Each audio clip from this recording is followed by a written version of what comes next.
Hi, my name is Lloyd Katapang, and this is my computer animation and VFX research presentation. During my time at this course, I've come to realize I want to be an environment artist, either in the VFX film or games industry. I realize now that the skills needed to uh, to get this to get into this pathway would be to have good skills in modeling, texturing, and environment creation in real-time 3D, and this is taught within my modules. So in my showreels, I demonstrate these skills at a foundational level. And with the first skill I want to showcase is modeling, where I do a standard primitive modeling where build up the block out and make basic forms and silhouettes, and then add details slowly later on. And this is crucial in industry as you don't want to start off with the final design just yet and build details straight away, as if you might get the silhouette proportions and everything wrong. So it's good to build up from a primitive level and then add detail. And I'm showing good topology here through uh, support loops on hard edges so that when I subdivide it and create high poly assets, the form and shape holds and creates a nice smooth looking object.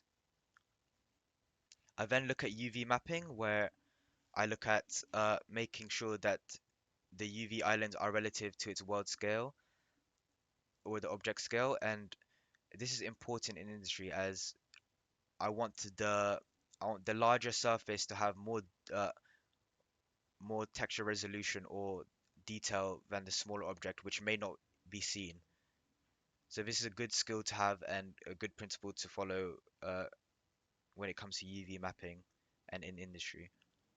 I then look at real-time 3D and environment creation, and I look at how I start off with ideation within my workflow, and this is very important in industry as I'm showcasing that I can plan ahead and look at what I want in my environment and referencing real life pictures to make my to base my environment off of and make sure it's as realistic as possible as seen in the references.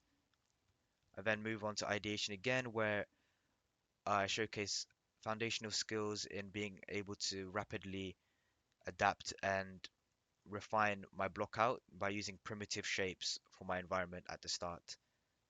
I also look at compositional rules using leading lines uh, and grid points where I focus them onto a single point, aka a vanishing point. And this is a good ability to have as I'm able to direct my viewer's attention on exactly where I want it to be.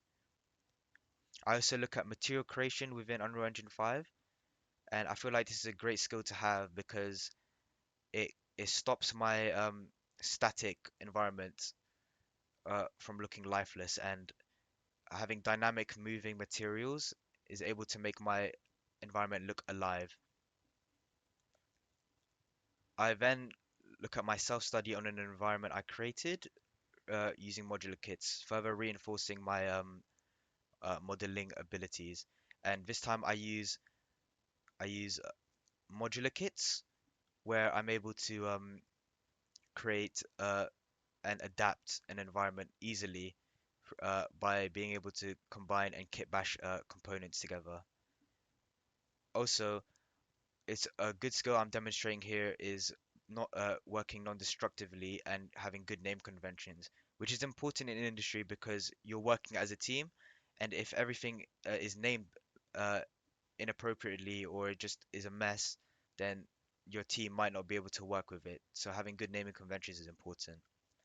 I also look at lighting within Unreal Engine 5 and using ray tracing to create my realistic environment. I then look at my modeling skills again through trim sheet creation. So this focuses on both modeling and texturing, where again I use primitive objects to build up these forms and shapes for my trim sheet, and then subdivide it to create these high poly, high quality looking assets. I then go into Substance Painter and texture these trim sheets, creating rough looking materials and realistic textures as possible. And I feel like this is important in industry as I'm able to create trim sheets that allow me to texture and create fake geometry, as it were, and essentially create new objects without expending polygons. I feel like with this showcase, I demonstrate a lot of modeling skills, but I also feel like I need to work on texturing and also my compositional rules as to further reinforce my skills needed to gain my foot into the industry.